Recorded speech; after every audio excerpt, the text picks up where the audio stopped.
Olá! Vamos dar continuidade ao nosso estudo sobre a cinemática. Na aula passada, vimos as equações do movimento retilíneo uniformemente variado, que são essas daqui.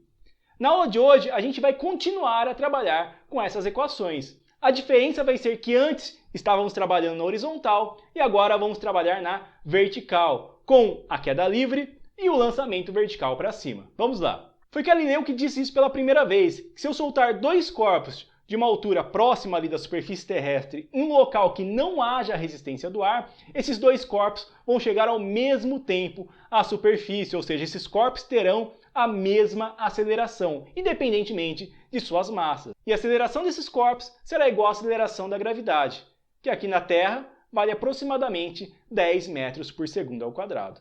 Assim, desprezando a resistência do ar, a massa do objeto que vai estar caindo ou sendo lançado para cima não vai importar nos nossos trabalhos. Sendo assim, em uma queda livre, não vai me importar a massa do corpo que a gente está trabalhando, já que todos os corpos serão acelerados pela aceleração da gravidade. Como nós vamos ter uma aceleração e vamos considerar essa aceleração constante, já que ela não varia muito com a altura aqui próxima à superfície, nós vamos estar trabalhando com o movimento retilíneo uniformemente variado. Temos uma aceleração que é constante, nesse caso a aceleração da gravidade. O que vai mudar é que antes estávamos trabalhando na horizontal e agora vamos trabalhar na vertical. Se é um MRUV, as equações são as mesmas, temos essas três. Dependendo da bibliografia, ela vai te trazer equações específicas para queda livre, uma outra equação para lançamento vertical para cima, equações diferentes para lançamento horizontal e para lançamento oblíquo. O ideal é que a gente não precise ter um monte de equação decorada. O ideal é a gente ter a equação básica e saber dessa equação básica chegar aonde a gente precisa. Nessa parte, eu não vou passar novas equações, eu vou mostrar algumas características desse movimento. Se é uma queda livre, eu vou pegar um objeto e vou soltar esse objeto de uma determinada altura. Se eu vou soltar esse objeto, isso quer dizer que a velocidade inicial dele vai ser igual a zero. Assim, em uma queda livre, a velocidade inicial sempre vale zero. A aceleração é a própria aceleração da gravidade. Uma coisa importante nesse tipo de movimento, na verdade em todos os movimentos, é sempre nós definirmos um referencial. O referencial você pode mudar de lugar dependendo do exercício que você estiver fazendo. Mas para manter um padrão e não modificar muito, eu vou colocar sempre o meu referencial como sendo positivo para cima. Assim, o zero vai estar no solo e a gente vai subindo de nível conforme a altura vai aumentando. Mas você que já tem uma certa facilidade, não está vendo esse conteúdo pela primeira vez, você pode mudar o referencial de altura, como você também pode inverter esse referencial. A gente tem que trabalhar da forma mais fácil para a gente. Se o meu referencial for direcionado para cima, note que a aceleração da gravidade sempre aponta para o centro da Terra. Assim, a aceleração da gravidade ela é negativa. A velocidade vai ser para baixo, eu vou soltar e aquele corpo vai cair. Se a velocidade é para baixo e o meu referencial é para cima, essa velocidade do meu corpo também vai ser negativa. Uma coisa importante é que muitas vezes o exercício pede a velocidade final do objeto. E alguns alunos falam, o objeto caiu no chão, a velocidade final é zero. Quando um exercício pede a velocidade final do objeto, ele quer saber a velocidade da iminência de tocar o solo, ali muito próximo de tocar o solo. Então, essa velocidade não é zero. Dependendo do seu referencial, como no caso que eu trabalho, essa velocidade é negativa. Se você for trabalhar em exercícios de múltipla escolha, muitas vezes não existem respostas negativas ali. Isso porque no enunciado ele pede a velocidade escalar ou ele pede um módulo da velocidade. Isso porque cada pessoa pode trabalhar com um referencial diferente. A única mudança que eu fiz na equação, que vocês já devem ter percebido, é que ao invés de trabalhar com S, eu mudei essa letra para H para diferenciar o horizontal com a nossa altura aqui na vertical. Para ficar mais claro, vamos fazer um exemplo. Aqui na figura eu tenho uma pessoa em cima de um prédio segurando um objeto, por exemplo, uma pedra. Essa pedra está a uma altura de 80 metros em relação ao solo. Lembrando que a gravidade sempre é direcionada para o centro da Terra e eu vou colocar o meu referencial como sendo positivo para cima e o zero sendo no solo. Quais são os dados que nós temos aqui? A altura inicial é de 80 metros, a altura final vai ser no solo, então a altura final é zero.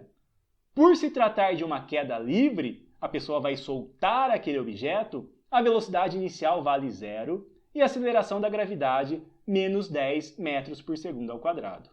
Vamos determinar no item A o tempo de queda desse objeto e no item B a velocidade final. Como eu já havia dito, eu não vou trabalhar com nenhuma equação diferente aqui, vou trabalhar com as 3 equações do MRUV e a gente só vai fazer uma análise em cada uma delas.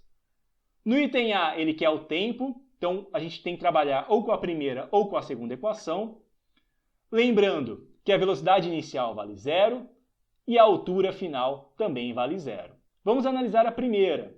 A velocidade final eu não tenho, a aceleração eu sei e o tempo eu não tenho.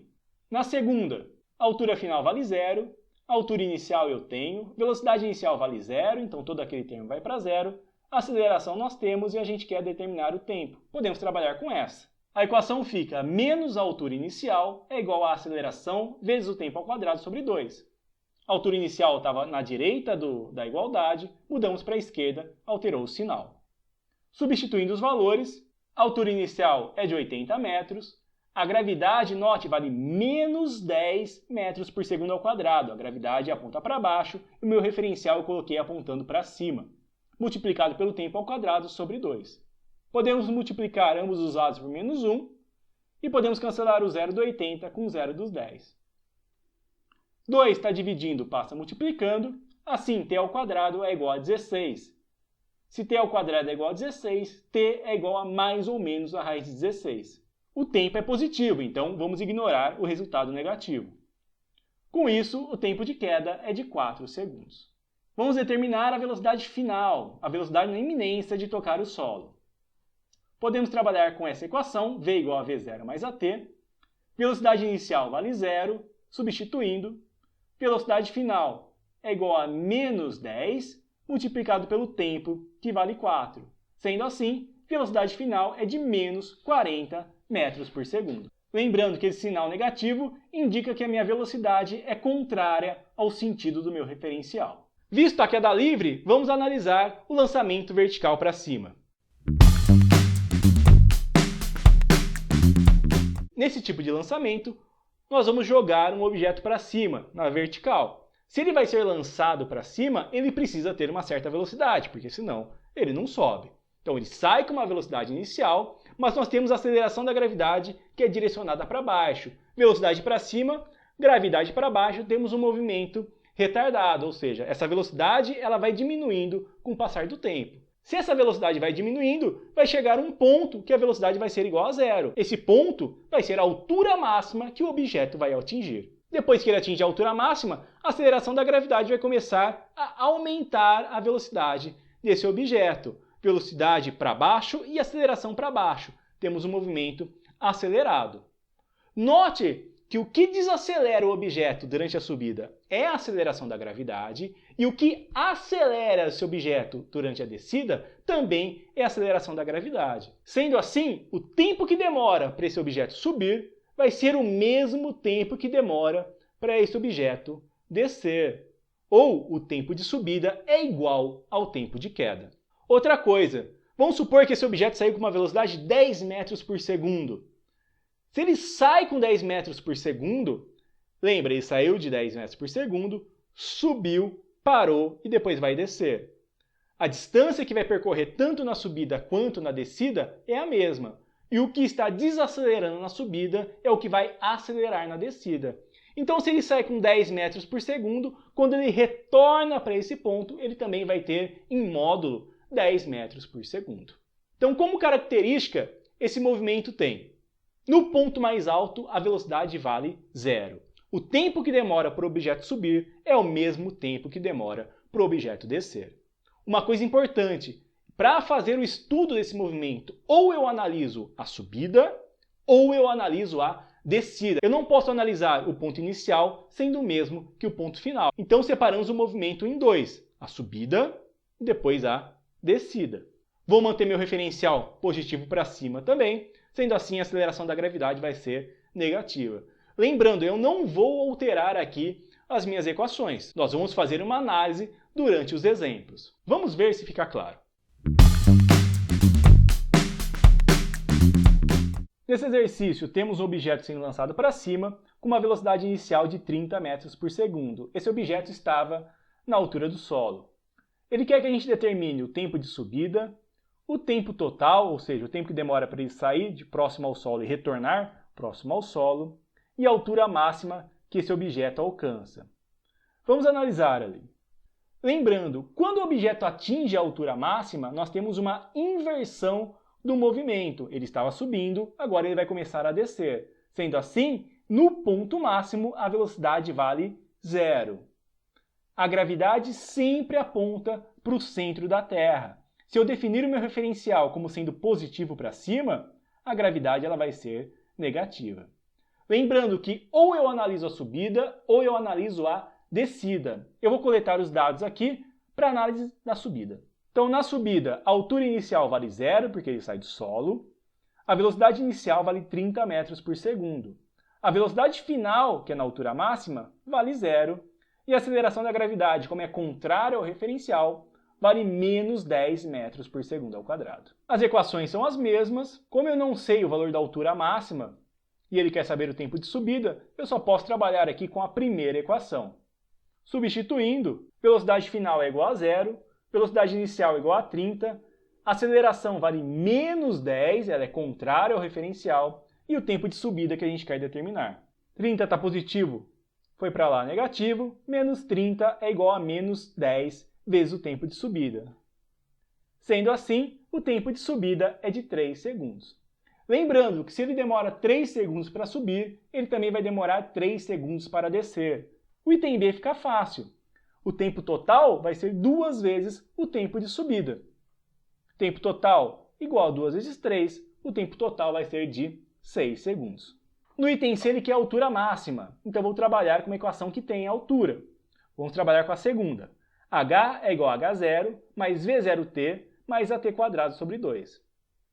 A altura inicial vale 0, porque ele partiu do solo. A velocidade inicial vale 30. O tempo a gente determinou que vale 3. Lembrando que estamos analisando a subida. A gravidade vale menos 10 e ali temos o tempo ao quadrado, então 3 ao quadrado. 30 vezes 3 é igual a 90. 3 ao quadrado é 9. Vezes 10, 90. 90 dividido por 2 igual a 45. A altura máxima vai ser igual a 90 menos 45, que é igual a 45 metros. Depois faça o teste. Aqui a gente analisou a subida.